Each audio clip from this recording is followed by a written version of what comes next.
Okay, तो previously 5 sessions पर हमने डेटा स्ट्रक्चर इन आर को स्टार्ट किया, जिसमें हमने इंडिविजुअली हर सेशंस के अंदर एक डेटा स्ट्रक्चर को डिस्कस किया हुआ है। तो इस सेशन पे हमारा डेटा स्ट्रक्चर का लास्ट टॉपिक है, यानी फैक्टर। तो सबसे पहले हम थ्योरेटिकली जानेंगे फैक्टर क्या है, साथ ही साथ उसको सिमिलैरिटी उसकी देखेंगे कि वेक्टर के साथ फैक्टर की क्या सिमिलैरिटीज़ हैं और क्या ऐसी चीज़ है जो उसको डिफ़र कर रही है वेक्टर से। तो सबसे पहले हम समझते हैं कि एक्चुअली फैक्टर डेटा स्ट्रक्चर है क्या।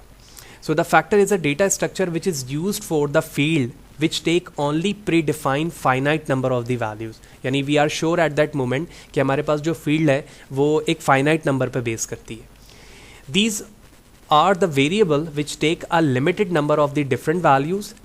These are the data object which are used to categorize the data and to store it on the multiple level. तो सबसे important चीज़ ये है कि एक ऐसा डेटा जिसको आप कैटेगराइज करवाना चाह रहे हो, ठीक है। कैटेगरी से क्या मुराद हो सकती है, कोई भी चीज़ नंबर के फॉर्म पर कैटेगराइज करें, ग्रेडिंग के फॉर्म पर करें, साइज़ के रिस्पेक्ट से करें, large, medium, small, extra large, grade A, B, C, D, fail, 1, 2, 3, 4, 5, ये क्या हो रहा है, कैटेगरी बन रही है। And then store it on the multiple level, यानी अब आप उसको मल्टीपल लेवल पर स्टोर करवाना चाह रहे हो। It can store both integer and string value, हम इंटीजर से भी यूज़ कर सकते हैं और स्ट्रिंग से भी कर सकते हैं। And are useful in the column that has the limited number of the unique values. उस कॉलम के लिए ज़्यादा अप्रोप्रिएट है जहाँ पर आप यूनिक नंबर ऐड करवाना चाहते हैं, ठीक है। आप समझते हैं कि हमारे पास जो इस कॉलम में वैल्यूज़ आएंगी, यानी फॉर एग्जाम्पल ID है, CNIC नंबर है, कॉन्टैक्ट नंबर है, ये तमाम नॉर्मली यूनिक होते हैं। तो इसको ऐसे कॉलम्स के लिए हम फैक्टर का इस्तेमाल कर रहे होते हैं डेटा स्ट्रक्चर। अब अगर मैं इसको सिंपल एक वेक्टर से कंपेयर करूं जहां पर हम C के साथ कुछ वैल्यू को लिखते हैं, तो वहां पर हमारे पास इंडेक्सिंग होती है ओनली, ठीक है। इंडेक्सिंग 1 से स्टार्ट होगी, 100 आगे जाएगी। लेकिन अगर आप इसी को फैक्टर में कन्वर्ट करो, ठीक है, तो फैक्टर में कन्वर्ट करने के बाद ये एग्जाम्पल आपको प्रॉपरली शो कर रही है कि ये वो नंबर्स हैं जो तुमने लिखा है, ठीक है। जैसे ये फॉर एग्जाम्पल नंबर है हमारे पास 29, 28, 210, 28 एंड 29। अब यहाँ पर दो नंबर एक जैसे हैं, ऐसा ही है ना, सेम नंबर आ गए 28 एंड 28। अगर मैं इसको वेक्टर में लेकर यूज़ करता तो जाहिर सी बात है वेक्टर के अंदर लेवल तो डिफाइन नहीं होते, इंडेक्सिंग होती, इसका इंडेक्स 2 हो जाता और इसका इंडेक्स 4 हो जाता। लेकिन जब मैंने फैक्टर इस्तेमाल किया तो फैक्टर ने उसको एक कैटेगरी दी, ठीक है ना, उसको एक कैटेगरी दी और कहा कि भाई जो सबसे स्मॉलेस्ट नंबर है ना उसने उसको 1 कहा, सेकंड को 2 कहा, थर्ड को ये नंबर कहा, और इसी तरह से ये हमारा फैक्टर यानी ये वैल्यू ख़त्म हो गई। इसी तरह मल्टीपल वैल्यू होती तो मल्टीपल कैटेगरी बन रही होती। तो ये सिंपल डेफिनेशन थी फैक्टर की, और साथ ही साथ हमने डिस्टिंग्विश भी कर लिया कि वेक्टर से सिंपल फैक्टर किस तरह से डिस्टिंग्विश हो रहा होता है। तो अब हम प्रैक्टिकली देखते हैं कि हम इसे क्रिएट किस तरह से कर सकते हैं, इसके कंपोनेंट को कैसे एक्सेस कर सकते हैं, इसकी ऑर्डरिंग कैसे की जा सकती है, जनरेट किस तरह से किया जा सकता है, मॉडिफाई करना, और इसी तरह से उसके एट्रीब्यूट्स को देखना फैक्टर में कि वो कैसे होते हैं। तो लिहाजा इसके लिए हम आर स्टूडियो पे चलते हैं और सबसे पहले हम एक सिंपल फैक्टर बनाना देखते हैं। तो सिंपल फैक्टर बनाने के लिए हम लिस्ट का भी इस्तेमाल कर सकते हैं और साथ ही साथ हम वेक्टर का भी इस्तेमाल कर सकते हैं। तो सबसे पहले तो एक सिंपल वेक्टर मैं बनाता हूँ। तो मैंने कहा VEC is equal to C, और उसके बाद मैंने कुछ नंबर्स दे दिए यहाँ पर। अच्छा, मैं नंबर्स को कुछ ऐसे तरीके से फ़िल्टर करता हूँ ताकि वो एग्जाम्पल पूरी हो सके जो अभी हमने देखा है। इसी तरह से मैंने वेक्टर 2 बनाया, यहाँ पर 1, और ये हम कुछ स्ट्रिंग में रखते हैं। तो मैंने यहाँ पर कहा oops, not this one,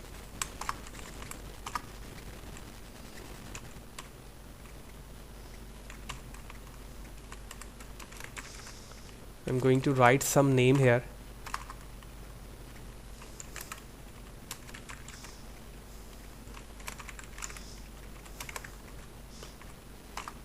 ठीक है, तो आप देख रहे हैं सिर्फ फहद को मैंने 2 टाइम रिपीट किया, बाकी तमाम वैल्यूज़ हैं। अब अगर मैं इसको चेक कराऊं कि क्या ये फैक्टर है या नहीं, तो जाहिर सी बात है आंसर फॉल्स आना चाहिए क्योंकि ये वेक्टर है, फैक्टर तो है नहीं।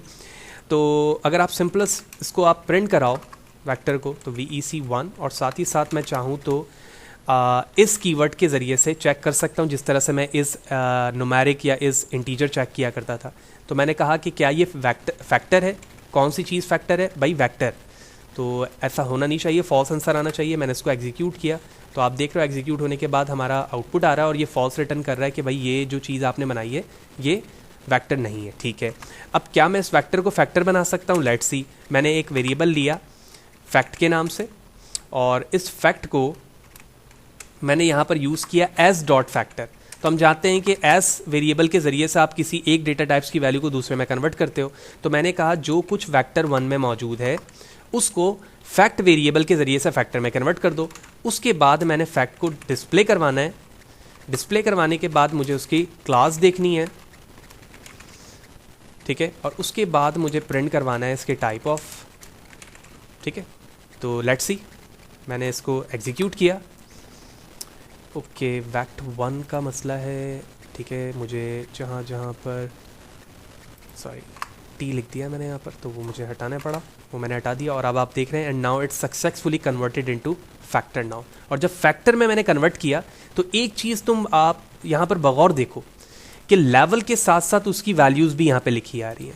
यानी इस नंबर को इसने 1 वेक्टर दिया है, वैल्यू दी है, लेकिन लास्ट वाले को कुछ भी नहीं दी। इसका मतलब है ये 1 और ये 1 यूनिकली डिफाइन इस नंबर 1 के ज़रिए से होगा। सेकंड को इसने एक आईडी या फैक्टर के फॉर्म पर 22 दे दिया, इसको 33 दे दिया, उसको 100 दे दिया, ठीक है। आप 1 2 3 4 5 लिखेंगे, वही चीज़ उसके नीचे जो है फैक्टर के फॉर्म पर उसको रिप्रेजेंट करेगी। तो ये तो बेसिक तरीका ये हो गया कि मैं किस तरह से एक वेक्टर को यूज़ करते हुए फैक्टर बना रहा हूँ। अब क्या मैं लिस्ट को यूज़ कर सकता हूँ? Let's try. तो मैंने यहाँ पे लिखा लिस्ट, यहाँ पे भी लिखा लिस्ट। मैंने बाज़र है वेरिएबल का नाम तो मैं कुछ भी रख सकता हूँ, लेकिन यहाँ पर जो कन्वर्जन हो रही है वो क्या हो रही है? लिस्ट की हो रही है। तो अब मैं लिस्ट को यहाँ पर चेक कर रहा हूँ, फिर उसको कन्वर्ट कर रहा हूँ और उसके बाद उसको डिस्प्ले करा रहा हूँ। तमाम कोड को मैंने दोबारा एग्जीक्यूट किया and everything is now fair, which mean we have successfully converted, expect this one. तो list is order vector 1 error in order Y. तो ऑर्डर इन वाई के लिए मुझे यहाँ पर चेक करना पड़ेगा, क्योंकि वो ऑर्डर्स पे तो हमें एरर शो कर रहा है, लेकिन एट लास्ट आप देख रहे हो यहाँ पर फैक्टर इंटीजर के फॉर्म पर कन्वर्ट होकर आउटपुट बिल्कुल वैसे डिस्प्ले कर रहा है जैसे अभी हमने टॉप पर यहाँ पर कन्वर्ट होकर देखा था। तो both are same in the form of error. जो पहले भी हमारे पास यही वार्निंग आ रही थी। पहला काम हमारा ये हो गया। अब इसी तरह से क्या मैं इसको फ़िल्टर कर सकता हूँ स्पेसिफिक इंडेक्स को? बिल्कुल कर सकते हैं। स्पेसिफिक इंडेक्स को फ़िल्टर करने के लिए मैं दोबारा इनको वेक्टर में कन्वर्ट कर लेता हूँ, just for the better understanding दोनों को, और उसके बाद तमाम चीज़ें प्रॉपर हो चुकी हैं। अब हम स्पेसिफिक इंडेक्स पे जंप करने के लिए मैं यहाँ पर प्रिंट लिखता हूँ और उसके बाद मैंने अपने फैक्टर का नाम रखा विच मीन फैक्ट, और उसके बाद हम यहाँ पर इंडेक्सिंग प्रोवाइड कर रहे हैं।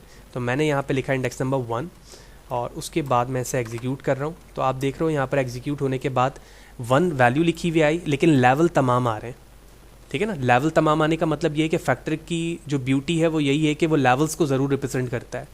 अब मैं यहाँ पर आता हूँ और यहाँ पर लिखता हूँ 22, ठीक है ना, और उसके बाद एग्जीक्यूट करता हूँ। अब आप देख रहे हो कि इंडेक्स नंबर 22 पे कुछ भी नहीं है, नॉट अ नंबर यहाँ पे लिखा आ रहा है, लेकिन लेवल अपनी जगह पर मौजूद है। तो मुझे यहाँ पर 22 नहीं बल्कि 2 लिखने की ज़रूरत है। यानी मैं इंडेक्स को टारगेट करूँगा तो उसकी वैल्यू आएगी। मैंने इंडेक्स को टारगेट किया, अब आप देखें 22 वैल्यू आ गई और लेवल अपनी जगह मौजूद है। तो इस तरह से आप किसी स्पेसिफिक को टारगेट करते हैं। साथ ही साथ आप रेंज भी डिफाइन कर सकते हैं। रेंज कैसे डिफाइन करेंगे इंडेक्सिंग के लिए? मैंने इसे कॉपी किया, पेस्ट किया। अब मैं इस जगह पर आता हूँ और मैंने कहा कि एक वेक्टर बनाओ रेंज के लिए और कहो 1 से लेकर 3 तक की तमाम वैल्यू को फ़िल्टर करो इस फैक्टर में से। तो मैंने यहाँ से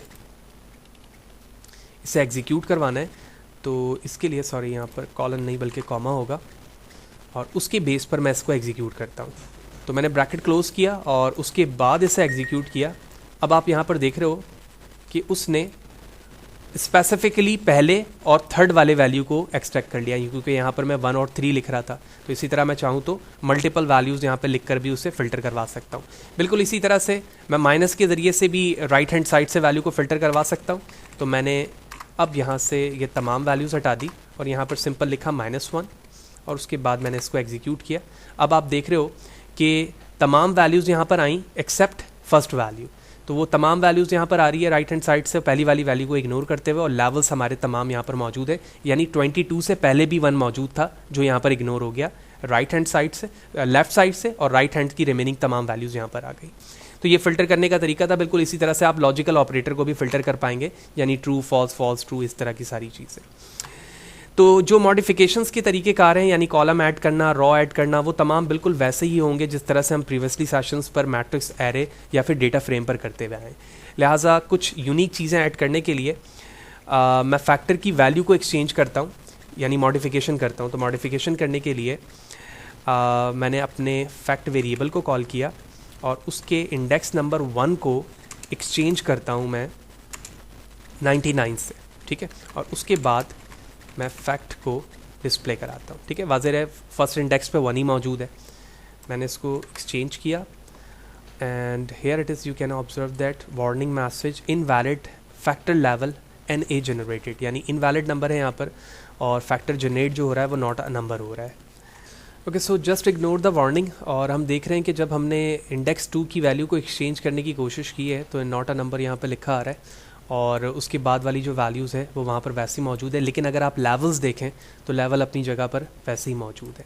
तो बिल्कुल इसी टेक्निक को यूज़ करते हुए आप इन वैक्टर्स यानी वेक्टर 2 को भी चेंज कर सकते हो।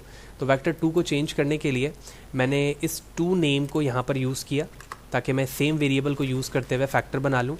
तो मैंने इसे एग्जीक्यूट किया तो ये वेक्टर बन चुका है। अब अगर मैं यहाँ पर आकर एक नेम यूज़ करूँ फॉर एग्जांपल ABC, ठीक है, और उसके बेस पर अगर मैं एग्जीक्यूट करूँ तो अब आप यहाँ देख रहे हो कि सेकंड नेम जो है वो नॉट अ नंबर पे कन्वर्ट हो चुका है। बाकी जो लेवल्स हैं वो लेवल यहाँ पर उस स्ट्रिंग के फॉर्म पर आ रहे हैं असेंडिंग अल्फ़ाबेटिक ऑर्डर में, यानी A पहले आता है, फिर C आता है, फिर F आता है। तो उस लेवल से यहाँ पर चीज़ें बनी हुई हैं। तो बिल्कुल इसी तरह से अगर आप सिंपलेस्ट एक फैक्टर बनाना चाहते हो, यानी ये तो एक तरीका था कि हमने कन्वर्ट करते हुए बनाया, तो इसके लिए मैं एक फैक्टर यहाँ पे बना के दिखाता हूँ। मैंने फैक्ट 2 लिखा और यहाँ पे लिखूँगा मैं फैक्टर मेथड और उसके बाद आप अपने वेक्टर का नाम लिखोगे जिसके ज़रिए से तुम वेक्टर बनाना चाहते हो फैक्टर। तो मैंने इस VEC1 को यूज़ किया और फैक्टर में कन्वर्ट किया और उसके बाद मैं इसको डिस्प्ले करवा रहा हूँ। So here it is factor 2 now by using same strategy.